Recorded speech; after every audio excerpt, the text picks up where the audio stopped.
we do have some news out of the White House, and I want to actually bring in Hallie Jackson, our chief White House correspondent, because the president just announced an appointment, and I'm going to put an asterisk on it. He's announcing that Republican Congressman John Ratcliffe, who was a member of the Intel Committee. We saw him a lot during the impeachment process. This is now the second time he's going to be nominated to be the Director of National Intelligence.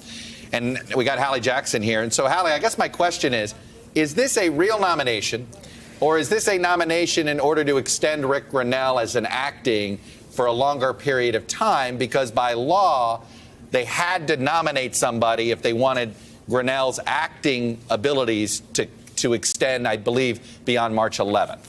Although, Chuck, I don't know that Congressman Ratcliffe would be the one that you'd pick for that if that was what you're trying to do strategically, only given that the congressman, even back when he was first nominated for this position back in August, ended up withdrawing in part based on our reporting at the time because there were some concerns on his part about the bruising confirmation battle that was to come. The president obviously likes John Ratcliffe for his position. He would want John Ratcliffe for his position. The president had said publicly, and our sources have told us privately, that Rick Grenell was not intended to be sort of a super long-term player in that role. But I do think it's important to put this into context here. You referenced it, Chuck. This is the second nomination. This is a re-nomination for John Ratcliffe. At the time that he was initially nominated, it was over the summer. It was in early August. And there was a lot of consternation from the part of, by the way, Republicans on Capitol Hill who were looking at Ratcliffe, looking at what they perceived as his lack of qualifications, lack of experience for this position. There had been reporting, obviously, in the media that had come out about things that Ratcliffe had said and done, et cetera. That gave, apparently, according to our reporting at the time, along with my colleagues on the intelligence and the other teams here at NBC, gave Ratcliffe some pause about continuing to move forward. The president even made a comment. I don't know if you remember. He said something like, I put the names out in the media and you kind of vet them for me. And I'm paraphrasing here. I remember that. But yes. I remember that. And that's what happened at the time. And then the president pulled the nomination. Congressman Ratcliffe put out a statement acknowledging that he was withdrawing from the position. Well, now here we are. What has changed, Chuck, in these last, 6-7 months here?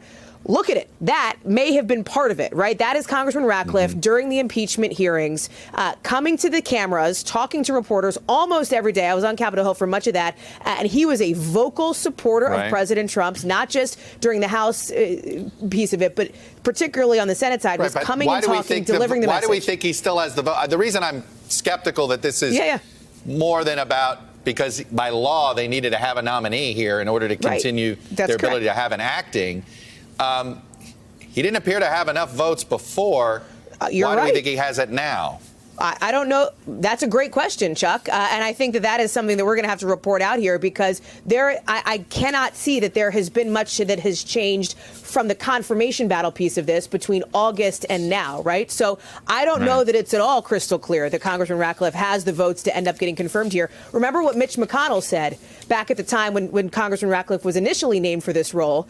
Very tepid response from Mitch McConnell, who kind of said, yes, I understand he's been nominated, and we will wait and see what his qualifications are. It was far from full-throated support for Congressman Ratcliffe. Listen, I'm speculating here, Chuck, and I don't like to do that, but I would suggest that perhaps, I don't know, maybe there is a sense that the president, has shored up some partisan support from Republicans on this front. But you have to imagine that some of the, after the impeachment battle, you have to imagine that some of these Republicans who are very focused on national security, very focused on this issue, will look at the resume of John Ratcliffe and say, I don't know that we're totally comfortable with this. Hello, YouTubers. If you're watching this, it means you've checked out our channel, so thank you. Now do me a favor, subscribe by clicking on that button down there. Click on any of the videos to watch the latest interviews and highlights from MTP Daily and MSNBC. You can get more Meet the Press content every morning in the First Read newsletter. If you're tired of content that you don't know anything about where it came from, you don't have to have that problem with us. NBC News, MSNBC, MTP, and the Meet the Press mindset right here for you on YouTube. Subscribe now.